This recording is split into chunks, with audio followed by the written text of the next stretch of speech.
Il-Patri Dominikan Mark Montebello beda l-ittra tiegħu fil-ġurnal The Times billi spjega li hu kiteb wara ħafna ħsieb u talb u mhux mingħajr ġieħ spiritwali u psikoloġiku. F'dawn l-aħħar xhur bħala Ministru tal-Knisja u għalhekk kontra l-volontà tiegħi jien bdejt nagħmel parti minn ċertu affarijiet li ma nistax u ma rridx naċċetta għal Mark Montebello.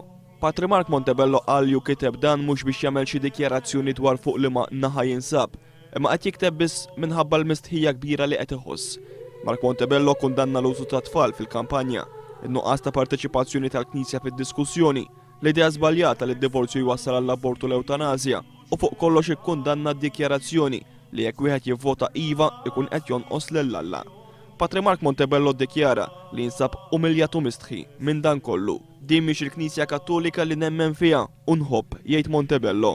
Sa dan it-tant minn analiżi li għamel il-ġurnalist tal-Malta Independent Noel Grima, ir-riżulta li fuq l-internet kien hemm ferm aktar kummenti ta' tifħir milli ta' kritika għal fema espressa mill-Patri Dominikan Mark Montebello.